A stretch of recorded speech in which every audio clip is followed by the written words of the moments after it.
Now that we've identified our stakeholders, we need to move to considering how to engage them. And there are different ways that we can seek contributions from each stakeholder type. Share your screen. Oh, I'm not sharing my screen? I'm like all set up, but I'm not sharing my screen. Now I can't find you guys. Hey, where are you? I have you over here. Share screen. Share screen 2. Share. Yeah. If I share, can you see yourselves on my screen if I do it this way? No. So that's. Oh, okay. That's so you don't see yourselves? No, we just see you. That's fine. Because I don't want you to have to see yourselves. Okay. All right. So now we're going to talk about engaging stakeholders. Just to reiterate, with PIC as our model or framework for identifying stakeholders, there's different ways to engage each type of stakeholder. We also have the opportunity when we're thinking about engaging stakeholders to return to the work that we did around identifying the different kinds of intended outcomes in the 6 categories of intended outcomes. We can think about how to engage our stakeholders in terms of the outcomes that we may get from our engagement with them. So we're going to start by looking at our P stakeholders. So as a reminder, these are people who hold positions of power. They are in positional authority. They're often our boss, or they are a boss in relationship to the change that we're seeking to create. We want to be very strategic about when and how we engage with our P stakeholders, because they do wield power and resources that can impact our change. And there's a handful of different ways that we can engage them. The first is sharing information. So we want to work particularly hard to keep our P stakeholders informed of what's happening with our change or our project. We can obtain their input, and we can often inquire with them where and how that they want to be involved. We can advance thinking. We can, again, working with them, determine key decision points and deliverables. And we can also do the same thing as it relates to making decisions. We can determine milestones and deadlines. We can also obtain action from our P stakeholders. We can ask them to execute things. In a traditional change terminology, we sometimes think about P stakeholders as sponsors, right? So we're actively making them visible to help a change be successful. That would be an example of how we obtain action from them. One of the things I think that's particularly important to remember about P stakeholders is that the more that we can work with them around what they want to be included on and how they want to be included, the more effective we will be in increasing and maintaining their commitment to the change that we seek. It's also totally possible with a P stakeholder that they're going to advocate for less time with us. Like they might say, no, you know, it's fine, you've got this, I trust you. All of that may be true. What I would say is be careful to be lured by that and to work really intentionally to keep your P stakeholders engaged and involved. So more is better as it relates to inclusion of our P stakeholders. With our influencers, again, these are those who may formally advance or impede progress. We often use the word blocker when we think about an I stakeholder who may be getting in the way of our successful change. We can also call them helpers. We have blockers and helpers, right? Those who can help us advance our change. With our I stakeholders, we can build community. We want to assess their perceived needs for information and communication. We want to ask them or create ways with them to provide input and feedback. Often with an I stakeholder, they are seeking a sense of control. And if we can spend some time either reflecting ourselves about what they may need or asking them what they may need, it goes a long way towards keeping them as someone who is helping advance our change. Obtaining their input, right? Really determining the best strategy for involvement. So again, engaging with curiosity and openness so that we're including them in the way that they can be most helpful to the change. Joanne mentioned this earlier when she was talking about I stakeholders, that they can start as somebody who's an advocate for the change and they can move to being a blocker. So that is something for us to be aware of, and it's often the strategy that we use with that particular person that will determine if they remain committed to the change or not. So our C stakeholders, those who require consideration, sometimes we call them our constituents. This again is anyone who is affected by the work. In large-scale change efforts, or particularly in traditional change management approaches, these are the stakeholders who are often the least considered, even though they're the people for whom we are seeking to change their behavior or from whom we need the most engaged action in order to create the change that we seek. So there's a handful of different outcomes that we can seek with our C stakeholders. Sharing information and building community, which is really about keeping them in the loop. Obtaining input, so seeking their feedback on existing ideas, often seeking their input on how they believe the change can be most successful, or which they can share their perspective about what does it mean for them. We can advance thinking, so asking for input to generate new ideas, or obtaining action, asking for champions to lead the change. And generally speaking, the more we can engage our C stakeholders, the more our approach will be change with rather than change to, which ultimately creates a higher degree of achieving our change intent and our intended outcomes.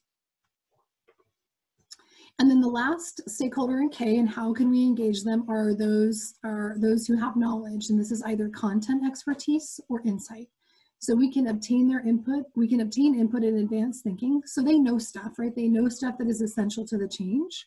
We can get their input to generate new ideas. We can seek their feedback to respond to existing ideas. We also want to be really mindful about keeping them in the loop. So how can we share information with them in such a way that they remain committed to helping us achieve the change that we seek?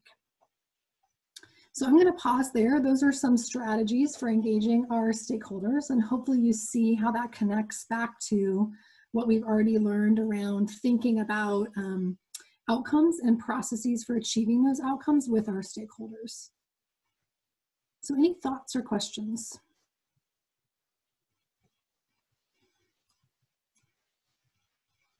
Nope. Okay. All right. Hearing none, then we're gonna.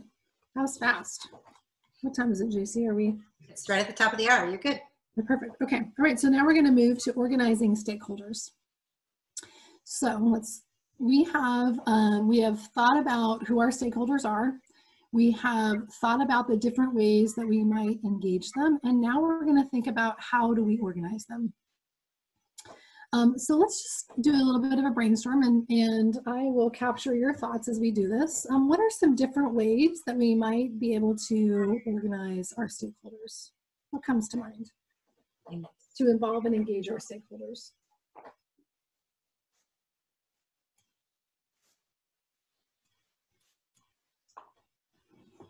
You could survey them.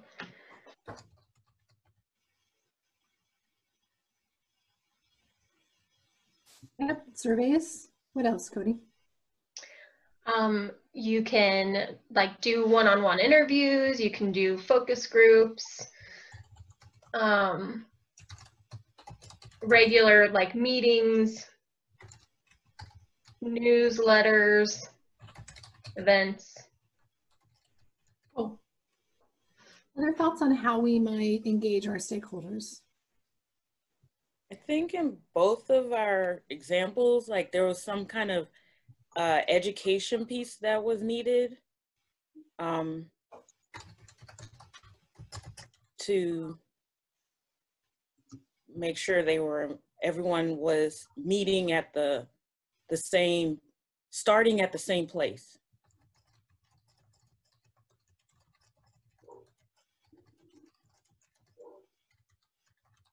Great, Claudia, thank you. Other thoughts?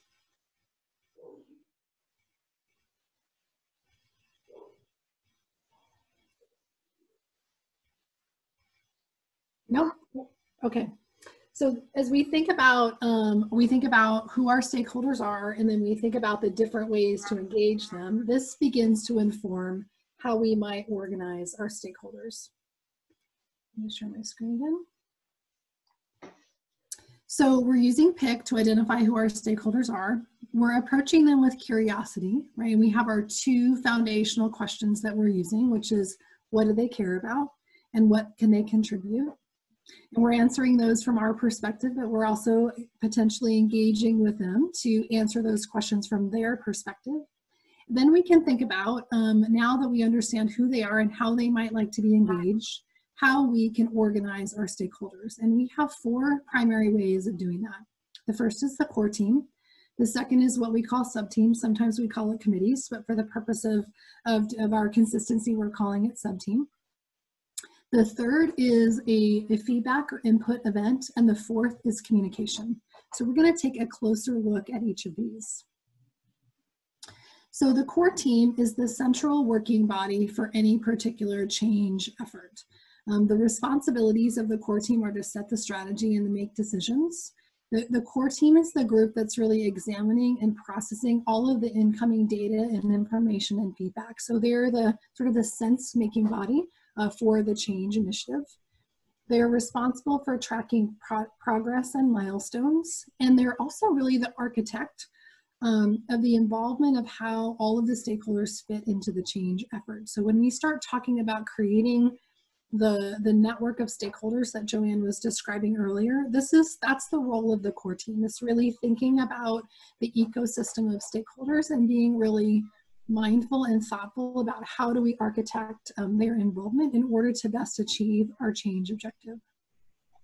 We ideally recommend that the core team is no more than 8 people. Beyond that, it becomes a little bit unwieldy in terms of having the number of people that's capable of really effectively doing this set of responsibilities.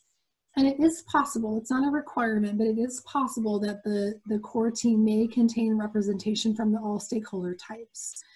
So if we think about having somebody on the core team who is in a position of power, someone who is of influence, somebody who's a constituent or requires consideration in our change, and somebody who holds content expertise. The second way of organizing our stakeholders is thinking about sub-teams. So sub-teams work on specific aspects of the change effort. They're responsible for generating information, ideas, and outcomes. They often are the group that creates the communication and feedback events with other stakeholders that are required to get additional constituent input. And one of the primary things, and we're going to talk about a specific role when we get to that section that makes this possible, but one of their primary responsibilities is to remain in consistent communication and alignment with the core team.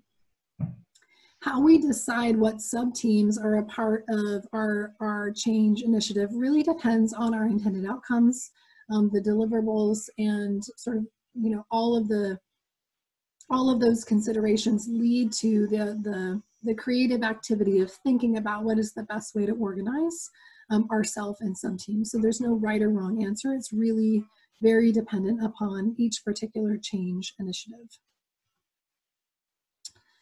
So the third way of organizing stakeholders is thinking about specific feedback and input events. So these are designed to support specific aspects of the change effort.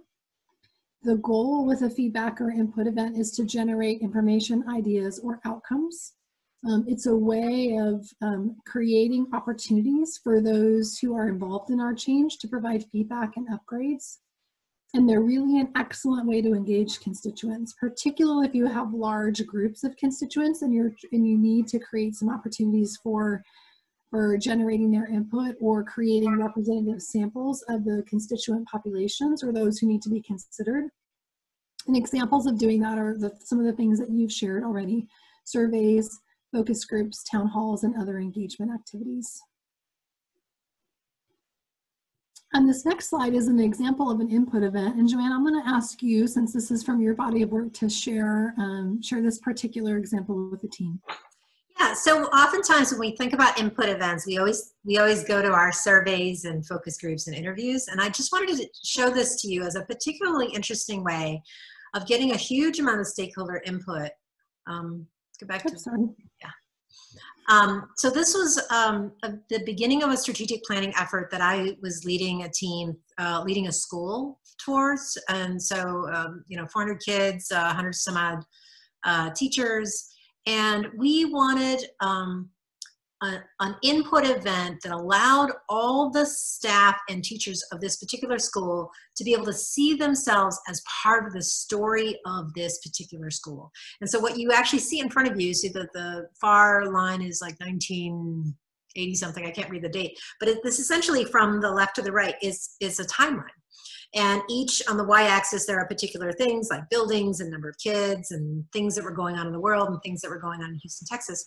And each red dot represents when a particular staff member or teacher, or we actually included the kids too, class of children entered the story of the school.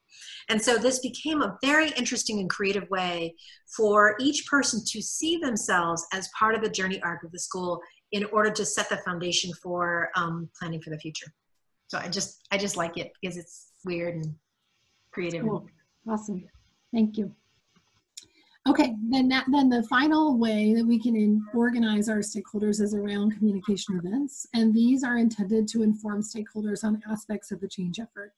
So it's essential to inform our stakeholders, especially if they don't realize they are stakeholders, because they may get wind of this work or this project down the road and feel excluded, and then suddenly pop up as a stakeholder that's either blocking or somehow creating an obstacle to us moving forward. So even if someone doesn't realize they're a stakeholder, but we know that they are, and Claudette, this makes me think of the example that you raised earlier. I think it's important to continue to keep them informed. An effective communication event provides an opportunity for stakeholders to opt in, and that can come in a handful of different forms. That can be to opt in to participating on a committee or a sub-team. It can be to opt in to participating in a feedback event or input. It can even be something that's submitting questions or comments through whatever the communication channel is. But as you're thinking about designing communication events, we have a tendency to think about them as being one way and being a tell.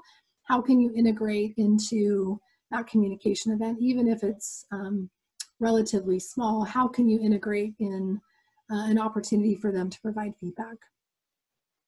I also think it's really important when we're thinking about working with our stakeholders to identify what communication channels or mechanisms work best for them, or those that already exist, so that we're leveraging the way that they're already trained to receive information and to communicate for our particular change initiative. And with that, I'm going to move to questions. Thoughts or questions about the different ways of organizing our stakeholders? Oops, sorry, I'm trying to move you guys back over and it's like changing the slides. Okay. So Joanne, with that, we are at the 125 slot. Yeah. 120 with our new design, so we're a little ahead of time for Cody's Fishbowl. That's great. I'm going to stop sharing. So one of the things I really appreciate about how you organized that last section, Shan, is to focus on those 6 categories of activities from the meeting. So if you did not recognize those are, so we are representing those 6 ways of thinking about meeting outcomes, but now we're thinking about it in change efforts. So that I feel like that representing of those 6 categories is really pretty nifty. All right, so we've talked about this in theory, so now we're going to go back to a real example. And so what I'd like to do is invite all of you to join me on Cody's now new worksheet on organizing her stakeholders. So there's a little bit of a jump here in that I'm going to start showcasing, we're sort of going to be moving ourselves towards creating that stakeholder map. So what you're going to see is a worksheet that is in some ways similar, but in some ways a little different. So what we have done here is we have started again with our intent, because it is the intent that allows us to really sort of like focus in on what we're actually trying to do. So we always want to start with the intent. So this is the same intent that you, same intent that from before? Mm-hmm. It is, the intent from before. Now we have added to it our intended outcomes. And so this is the intended outcomes from the slide that we saw earlier. And then from this intended outcomes, we are going to begin to strategize how to organize our stakeholders in a way that allows us to carry the work forward. So the first question I have for Cody is, so on the worksheet, it said step 3 is the core team. I'm curious, when you actually went through this process, did you start with the core team or did you start somewhere else in your problem solving effort? No, we started more broadly. We first had to engage some of our stakeholders to get people, and then created a committee, like a larger committee, and then those got broken out into sub teams, and those leads to each team became the core team. Okay, cool. So let's go ahead and then begin at step 4. So again, you know, a linear process is not really linear. so let's go ahead and because sometimes when you're organizing a problem solving effort, like for example, when I was doing the strategic plan for the school, we already knew who we wanted on the core team. We'd already done our PICK analysis, and we said we wanted these number of power people, these number of K people and C people and I people, right? So we actually went and we were able to do that. In this case, Cody and Shannon started with the work first and reverse engineered who needed to be on the core team after they figured out what all the moving pieces and parts are. So Cody, why don't you talk us through maybe the sort of 4B column, like how did you figure out what you needed to have done? So I would say when I was filling this out, I think if I had done this before we started, this would be a little bit different, but we really just tried to figure out what do we need in order to move. Sorry, Odell, 1 second. This is not my dog. I heard it earlier and I thought maybe it was your dog. I know, it does sound like my dog. I'm really sorry. So if I were to do this again, I would look at the first intended outcome and try to figure out, okay, what do we need for this to happen? And that would have been the sub-team of the Summit Planning Committee to be made. And then working through the intended outcomes, like what's the second one is a clarity on event audiences. Like to me, that immediately goes into marketing communication type of decision making. So then I would know, oh, I need a marketing and communication team that's focused directly on that. Event theme and messaging, kind of the same, like what, kind of just breaking it down. Yeah. So, I think that I did have a hard time with, like the sub-team part was easy, but identifying feedback and like event communication events, and really like while you were explaining your presentation, trying to understand, oh, well, okay, I know I need to keep the people informed. So making sure that you intentionally put in communication to your power people. Right. Yeah. Yeah. Why don't we start with this? Why don't we start with the easy stuff and then work our way up? So talk us through these. So we talked about Marcom, and then what about some of these other sections, teams? Why these? Just our thinking. Why do we have them? Yeah, a little bit of your thinking. So overall design, they are responsible for the experience at our summit. So what they're focusing on is what activities, what will the full day feel like? And we allowed our committee to kind of choose what they were most interested in. So they were able to opt in. Yeah, breakout sessions, that's an opportunity for, people to go to workshops, take home some actions. And those individuals, they were interested in that section. Sorry, I feel like I'm not answering this accurately. No, you're doing it. So So yeah, so you had some overall user experience stuff. We talked about Marcom. Then you had some things about specific workshops. Every summit has to have a workshop. And then, so let's just stick with 4B for a second. Don't get all distracted with who for a second. We'll just do the what. So then what's this summit planning committee? What is this about? That's the whole group together.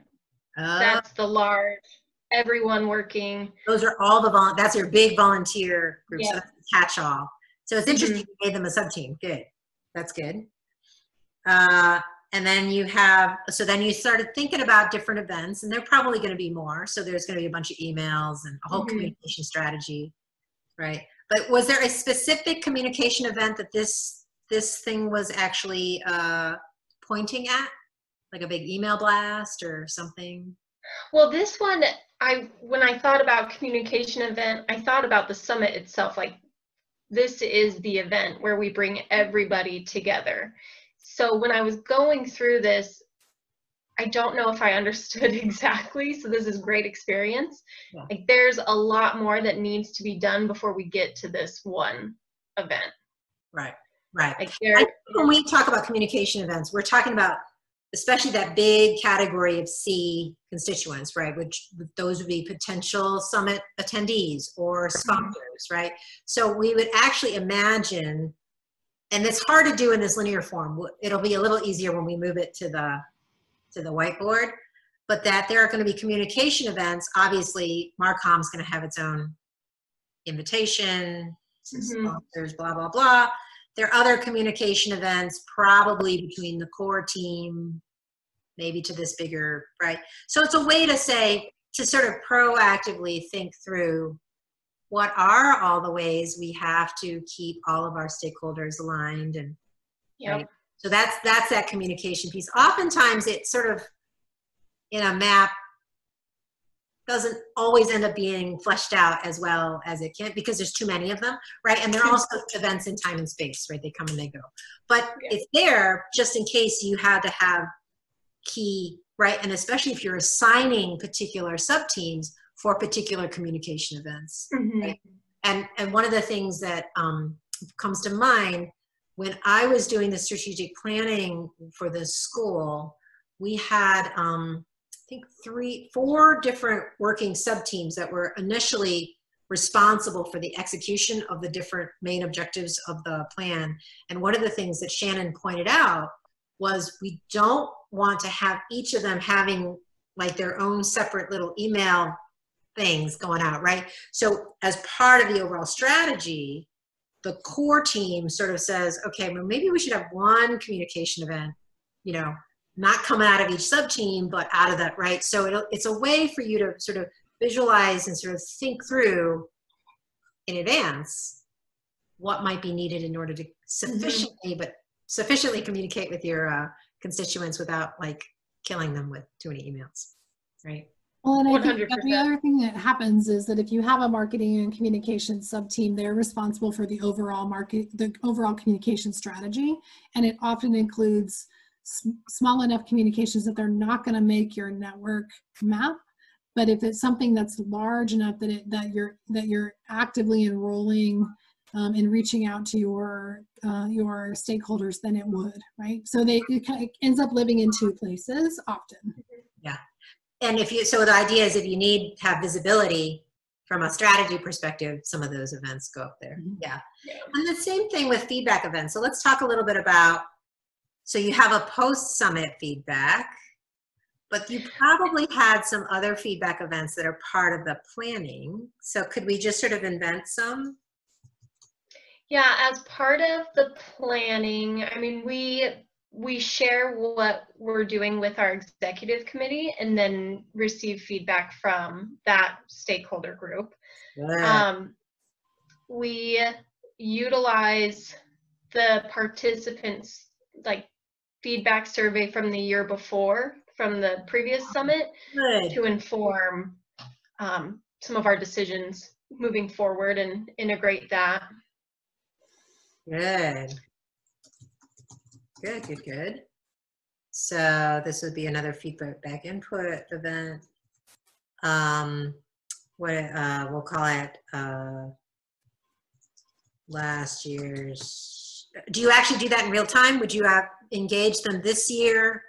Or We did it last year. Did last year. Mhm. Last year's post summit survey results or something like that, right? Cool. So yeah, so like those three would flip in how we would use them, which makes this a good tool to kind of plan out what do we need to do. Yeah, and just for fun, let's think of some other feedback, because you're getting lots of feedback input. So what's another potential feedback input event? Maybe one that comes off one of these sub-teams, just for fun?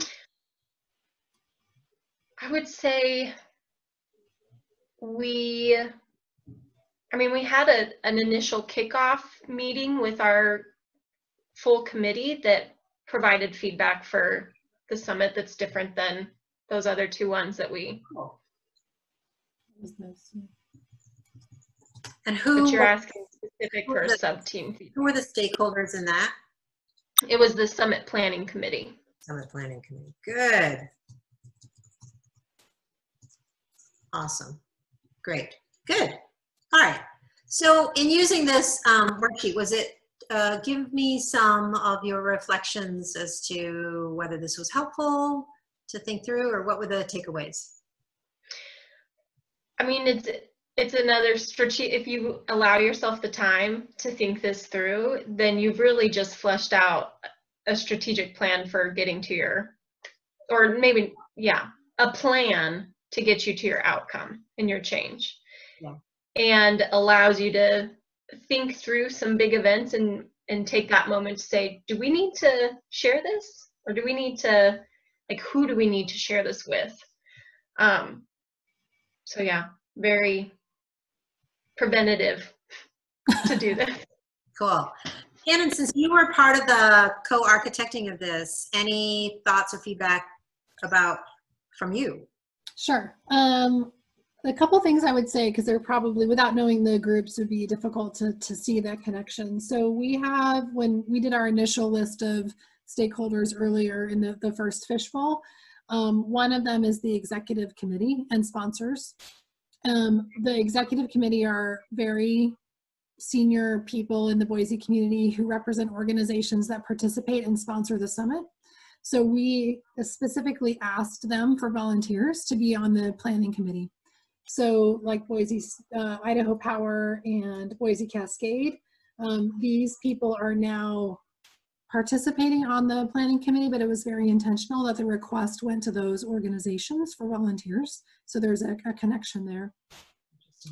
The other thing that I would say that is, if at the top of the worksheet, we explain this on step 4 around using your intended outcomes as an anchor, consider what work, deliverables, events, and or teams are needed, that is not a scientific process. There's no formula for doing it the right way. It's really just thinking about, as Cody was beginning to articulate, looking at your intended outcomes, thinking about how your teams already exist, what work you know needs to get done, and just beginning to create some options for how you're organized. Yeah.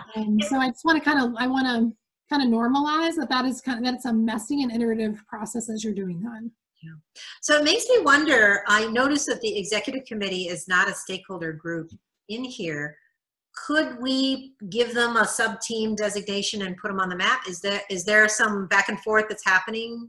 They should be sub-team executive committee. I don't think of them as a sub-team because they're not a working body, but I do think of them as like, we will go to them regularly, and there are already meetings scheduled with them, right, that we would use to get input. So actually, so they're not a sub-team, they're an input feedback event. Yeah. So we sort of have them already as one session, but I think. But it's a regular conversation. Yeah. Great. Actually, so we already have them. Good. The other thing that I'm realizing, Cody, that's missing if we're gonna build this map are sponsors. Mm-hmm. And so that's probably,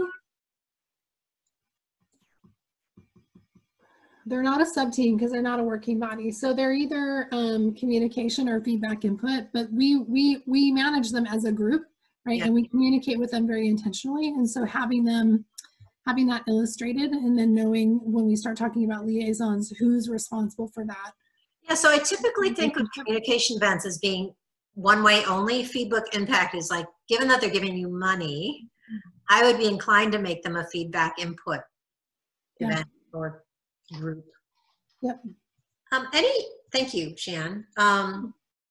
Money, what is we're calling this? Team or event?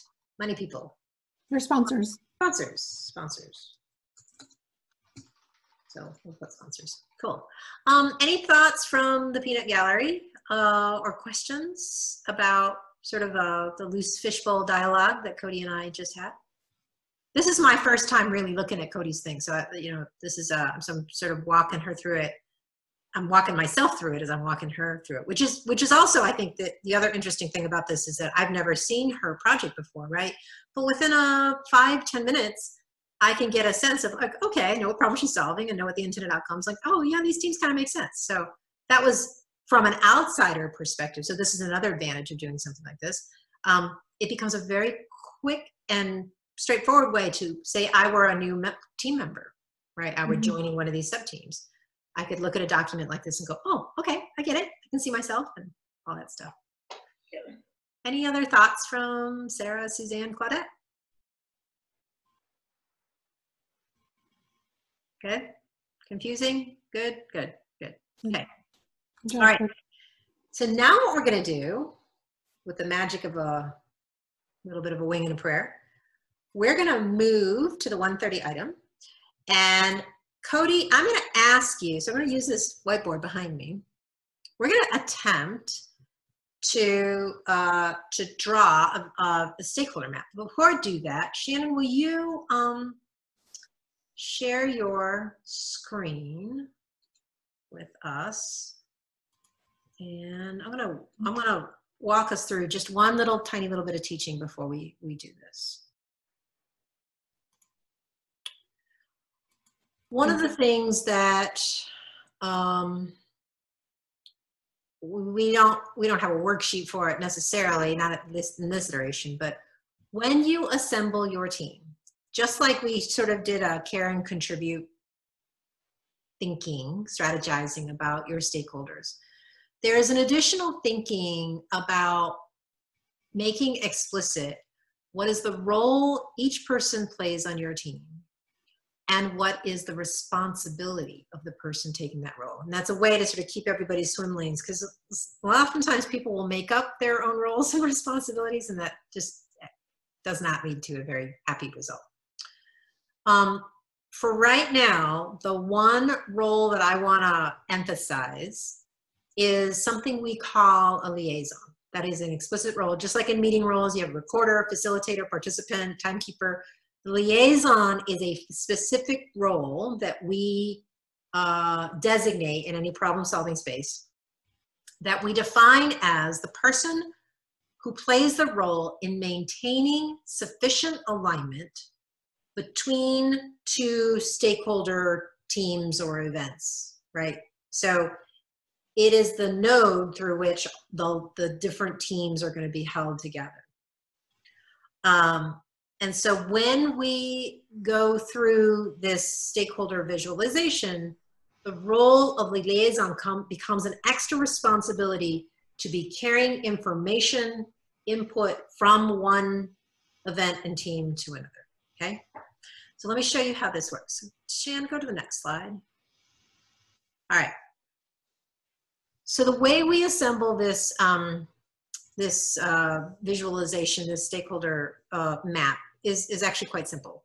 You start with a designation of your core team. So here we have, in this nomenclature, we'll have a core team being red, a committee or sub-team being pink, an input feedback event being in purple, and a communication outreach event being green.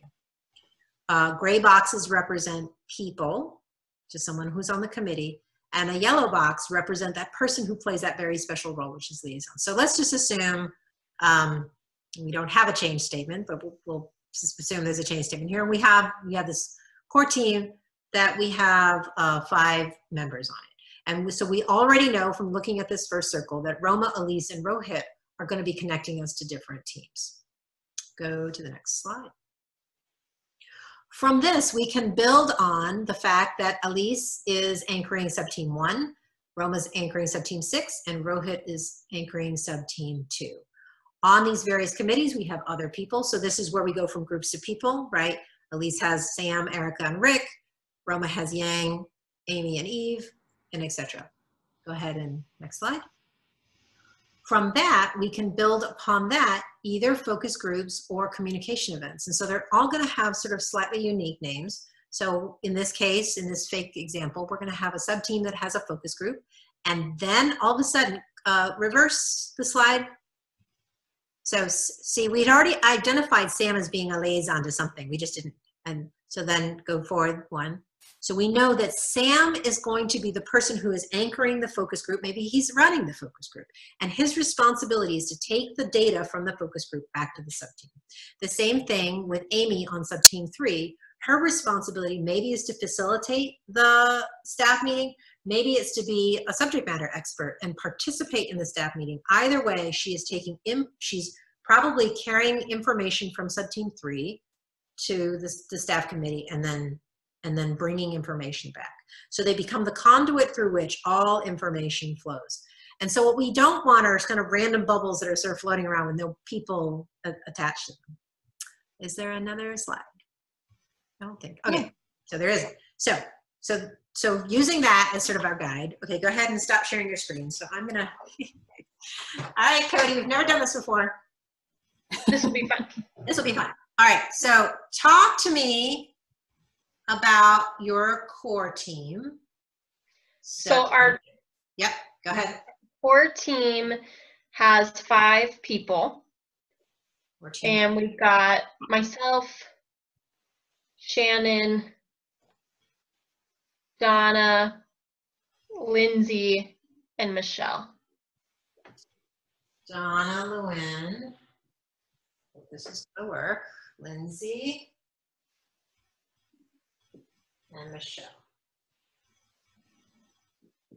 Okay. What happens after that? So what? I would say then. Give me some sub-teams. Do you think the Summit Planning Committee is its own, or? Okay. Let's go ahead and let's start with the first sub-team. Give me the Shannon sub-team. Overall design. And there's 4 people. And Shannon would be the liaison. Right, so she's right here. And this is the core team here. Okay. And on this design team, who are give me the initials of the people on the design team? CB. CB. KR. KR. And NC. NC. Okay, I thought it was a bigger team than that. Maybe it wasn't. All right, what else we got? We got Marcom. Yep, marketing communication. Who's liaison to Marcom? Lindsay Fow. Lindsay. And how many folks you got on Marcom? We only got one person? Yep, KR. Yeah. Okay. And then we have breakout sessions. All right, no color, hang on.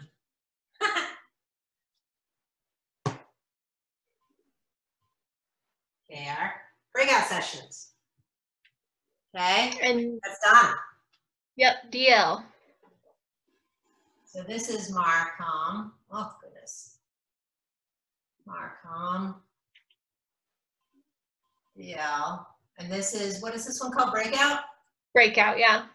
I really want to use blue for some reason, like my nomenclature. Okay, who's on the breakout? We've got JM. JM. KR. KR. MP.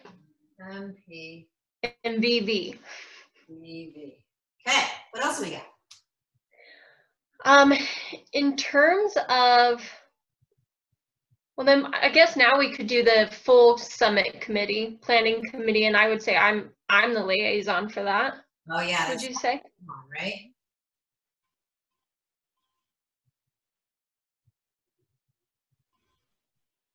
Summit plan. And there's a bunch of people on here, right?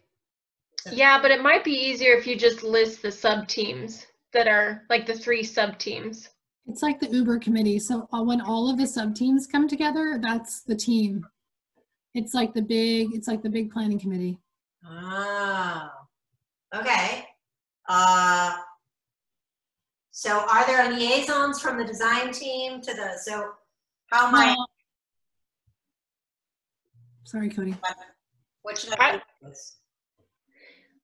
I would say that I'm the liaison when it comes to that giant one, and I take everything that the liaisons from the other sub teams bring to the core team, and I share it widely. Okay. Okay. But we really only gather them like 2 or 3 times. Okay. Is MF doing anything? MF is yeah, she doesn't have her own, like, I would say she's the liaison to, there's a logistics section, but it's just her. Okay. It probably should be represented as a sub team because it's a body of work that she owns. She just happens to be a team of one, and she sits on the core team to bring that perspective to the core team. Yeah. Now, isn't KR also anchoring something else? Did I see KR as anchoring something else? Well, if we add and this is one of my questions too, what happens when you're a small team, like Suzanne and I are both very small teams, and you're playing that liaison for so many? Right. That was actually going to be one of the things I was going to point out. Let's see, how many times has KR appeared on this form already? 1, 2, 3, 4 times. And that was by design that Cody sits on every sub team. It is always by design. Okay. A lot of times, that's good to know. A lot of times it's actually not by design. It's sort of by fiat or default, right? And one of the things that a stakeholder map like this illustrates is how unsustainable that particular position is. In this case, it is by design because it's your job, right? A lot of times when people are doing these stakeholder maps, like I imagine if Suzanne's doing the stakeholder map, Suzanne's name's going to appear, right? And this is when we need to really rethink, is this the best? Is this could explain why Suzanne's so exhausted, right? So, but it's good to know that it's by design. Let's just for fun, let's invent, even if it's not, although we did do some input feedback events, let's put some feedback events on, because let's actually put a feedback event for the executive committee. Yeah. So where would it come off the core team? Would it come off the design team? Where might we, design team? I think it could go either place, Cody. It could go core team or design team.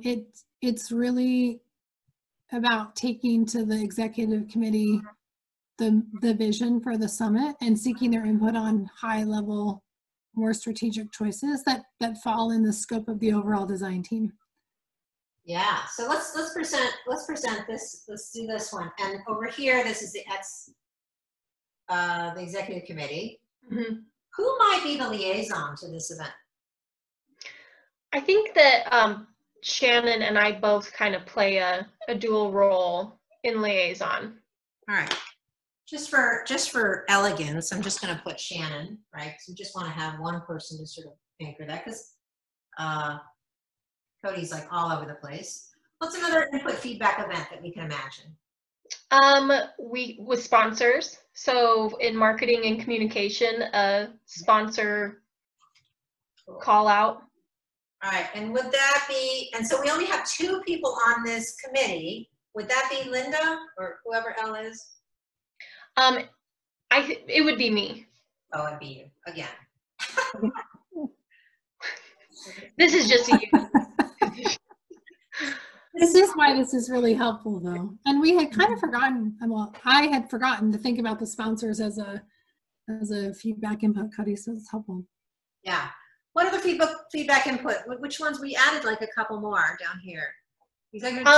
Last year's post summit, who takes, does the design team or the core team, who takes? I think that would be marketing. Again, Marcom, okay. Good. And then, but then it's kind of like we debrief it as a core team. Okay. But it's coming into this from the Marcom people to the core team? It actually went into the summit planning committee. Oh. So it was, I mean, in terms of who owned it, it was owned by, last year by the core team. I feel it was just owned by us. The core team. These guys have the data? Do they have the data? Well, we shared the data with them. So I think Cody's right. It actually belonged to the core team as an event, but then went in terms of executing the event, but the data then was shared with that overall summit planning team to kick off this year's process. You're gonna put it in here, right? So it's like survey. And you know, when you do this for Railsies, you kind of move the circles around, but just for spitballing this and that. All right, let's do some communication events. So there's some communication events coming off of here, obviously, right? Yeah, so like pre-invitations. Yep. Pre-invite. And then what other anybody else sending out emails to the outside world, to your constituents? For the breakout session people, they reach out to like potential leads. Oh, great. So maybe each one of these people might have their own communication, right? So it's more of a feedback input. Because they're out sort of talking to people about would they be a potential breakout lead. Okay, we want to make sure we use the right color. Easier to do on a computer, but input feedback, input feedback, input feedback. They're getting.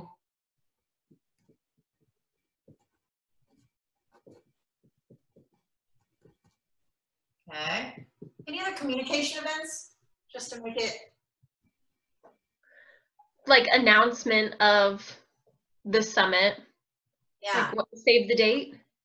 Yeah. So would that come into Marcom? Yeah. Okay, we already did that. Pre-invite. Anybody else sending out communication things that we should know about from a 30,000 foot strategy? I feel like we try to really combine any communication and package it. That's good. No, that's good. So that it's, yeah. It's not like these guys are sending out their own emails. Okay, great. I want to make sure. We're about at time, JC. Okay. So one of the things that this is one way that you can sort of spitball. And so I'm curious, Shannon and Cody, since you are the recipients of this, even though it was just sort of Joanne making this up, how did that, does that help at all visualizing things?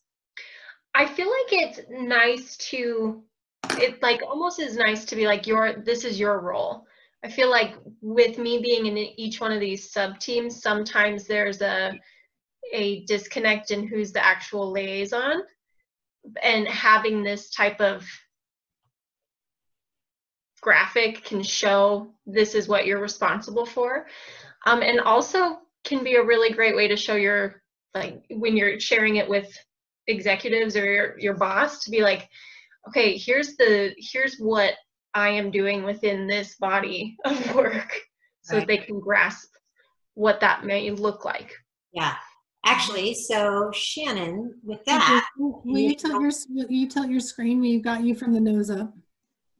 Can you adjust your chair, your screen? Okay, now we couldn't see your face. Oh no, I was waiting for you to share your screen because I was trying to get out of the way of the diagram. Oh, go ahead and share your screen, because I think we're gonna move out of this. Actually, while you're doing that, any other thoughts or questions from the group?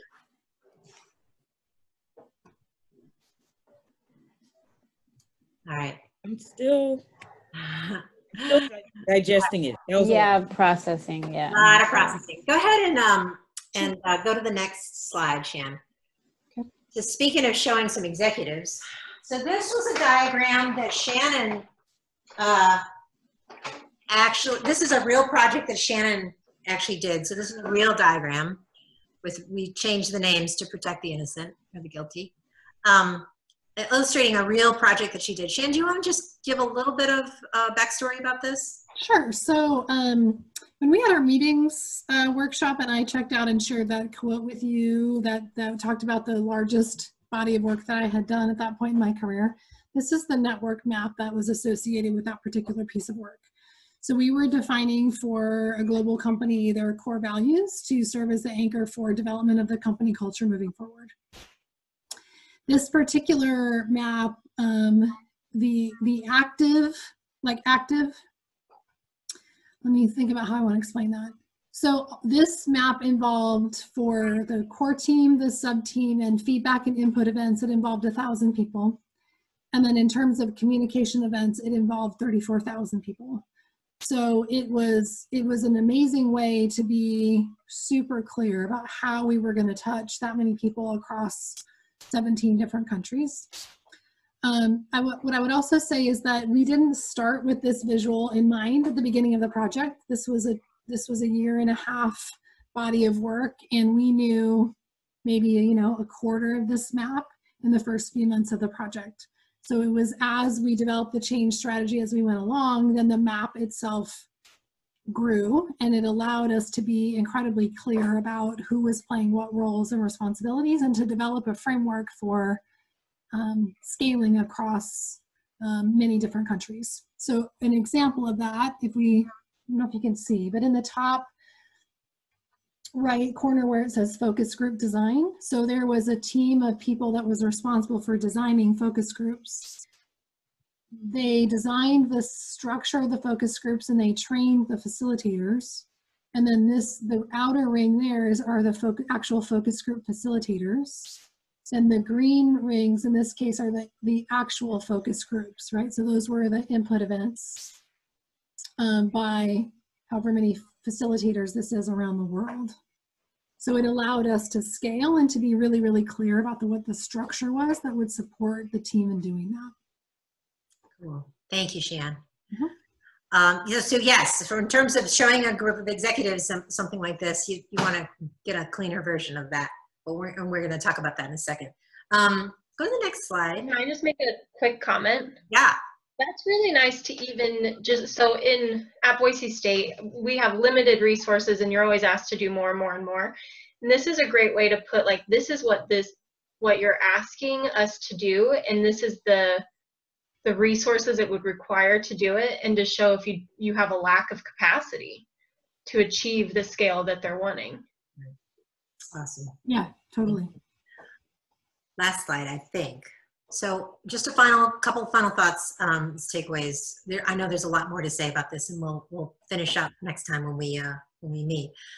One of the things we didn't talk about, which we want to bring this full circle, starting with self-other system, is not only do we have to recognize our stakeholder landscape, but you also have to recognize what kind of stakeholder you are. So right, in this example, Cody is a stakeholder in all sorts of places. And what is her role, her responsibility, what she cares about, what she contributes. So I think it's helpful to see yourself in that change effort as well. Knowing who your stakeholders are, knowing how to involve them, knowing how they're organized, becomes the core to any problem-solving execution, right? You can do all the best thinking in the world, but if you want to get something done, you have to know how to organize and deploy and engage your stakeholders. Because we do believe in this as being a change with, not change to strategy. Being curious about what they can care and contribute, being open to including others, especially those we are worried about as being blockers, is the heart of genuine change leadership. This is when we're really engaging people with their heads, hearts, and hands. And integrating all your stakeholders as part of a larger strategy effort, as opposed to ready, fire, aim, which is what a lot of us do, is the key to sustainable change. And then finally, we've talked about this a lot. We talked about this when we talked about scope, and we talked about this again. We teach it like this is, it's like, do this, and then do this, and do this. And in the real world, it's not like that at all, right? And I think Cody tried to demonstrate in her thinking is that it's iterative, and you're going back and forth between who your stakeholders are, and, and even like we were like, oh yeah, and sponsors are a stakeholder. And so to use these tools as a way, not just to document your thinking, but to elevate and enhance and encourage your thinking is also part of this iterative process. Shannon, I'll let you have the final word if you have something you want to say at the good. It's all been said. All right, excellent. In that case, I will pass the talking stick to you to talk us through the final steps, and then I'll Okay. check. Awesome, thanks. So I'm gonna go back over to our design. So if you guys want to join me on our design. All right, so we have a couple of next steps for your buddy meetings, and they are at the bottom of the meeting design. So we're going to ask you to bring your draft scope that involves stakeholders, so the same one that you brought today and the same one that you worked on in your buddy session last time around. We want you to, if you haven't, two of you started this today, so you can continue to work on your Identify worksheet, and if you didn't have the chance to start yours today, go ahead and start that. We also want you to complete the Organize worksheet for each of your change efforts, and then you're going to bring that content to your buddy meeting, and you're going to help each other create your stakeholder maps for your respective change efforts. What I would also say is that I know Cody had expressed that in she and Suzanne's meeting, there wasn't enough time to fully work through 2 scopes. You have the liberty to change the meeting design in a way that best supports you if you need to.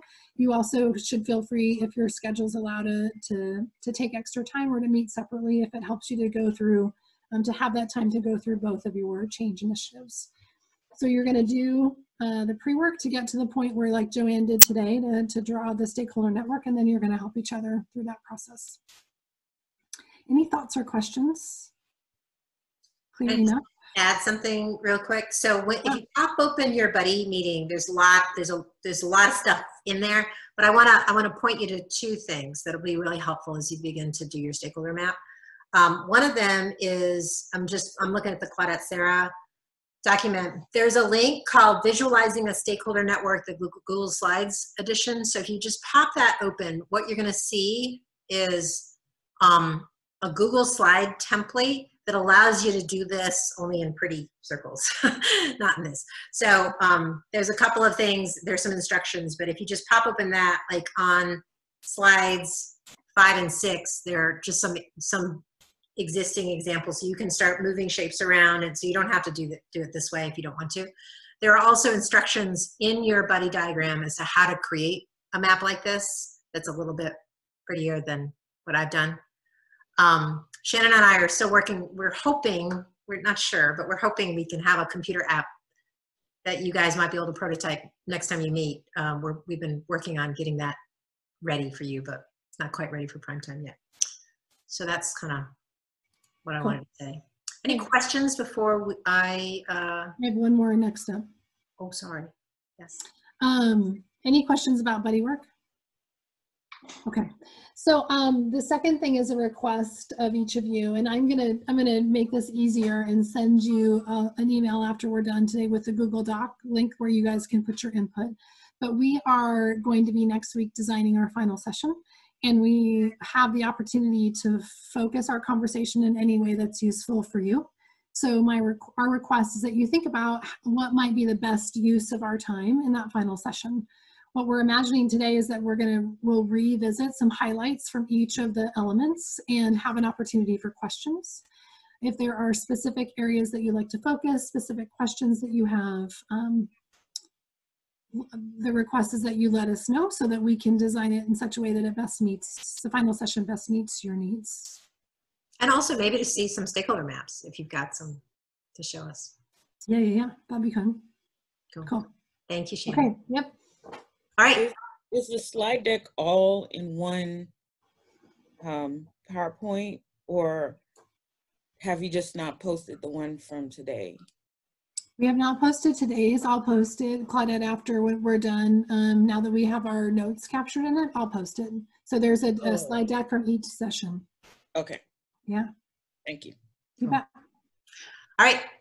I will facilitate the checkout. So our checkout prompt has a 2-step process. One is a silent reflection, minute or less. What's one thing you've learned today that emboldens you to engage your stakeholders? And then we'll do a round of counsel. So you can do some silent reflection and then just sort of look up when you're ready to check out.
Ready? Okay. Who'd like to go first?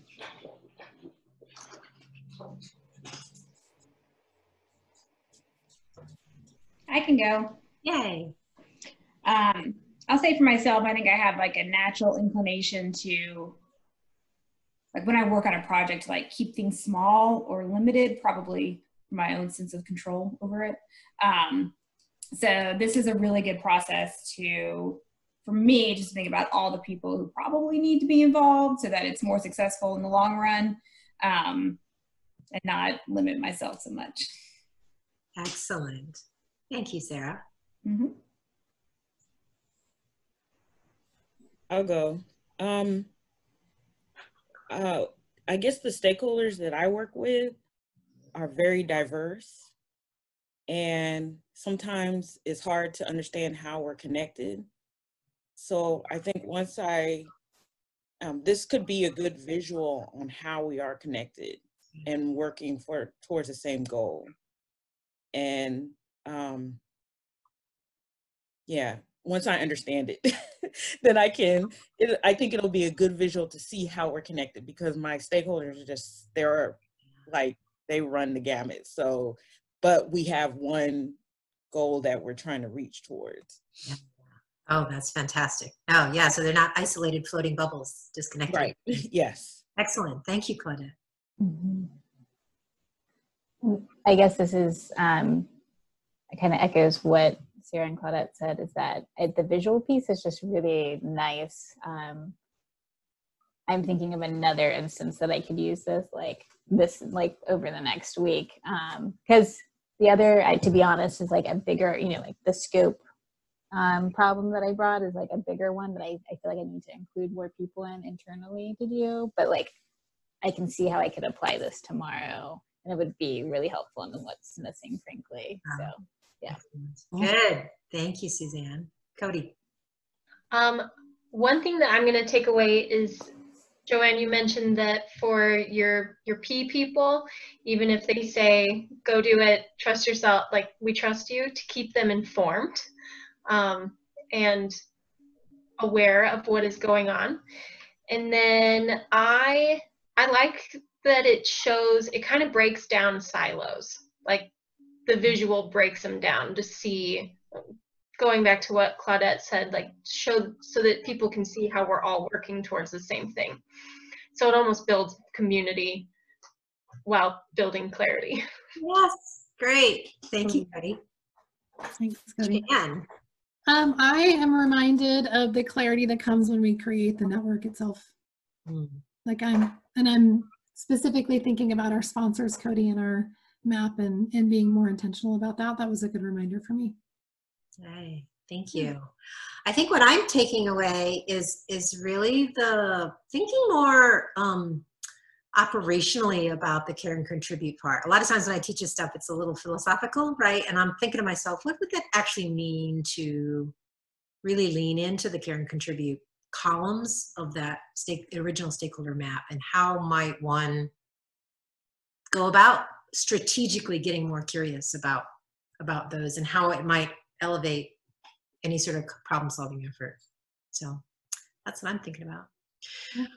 Well, ladies, women, awesome people, we are complete.